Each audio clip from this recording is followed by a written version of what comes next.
Hello guys and welcome to our channel. In today's video, I will show you the step-by-step tutorial on how to remove end-to-end encryption in Messenger.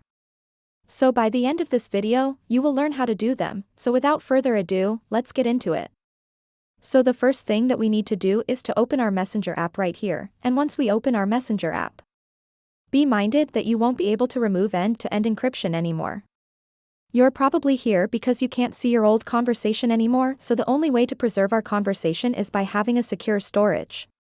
So what we're going to do is click the 3 horizontal dots on the top left screen. After clicking, just click Settings icon. After clicking, scroll down until you see Privacy and Safety.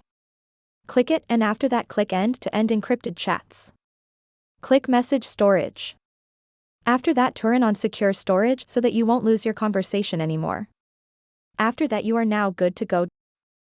So that's basically it for this video. Thank you guys for watching. I hope you learned something, and please, don't forget to like and subscribe. Have a great day everyone.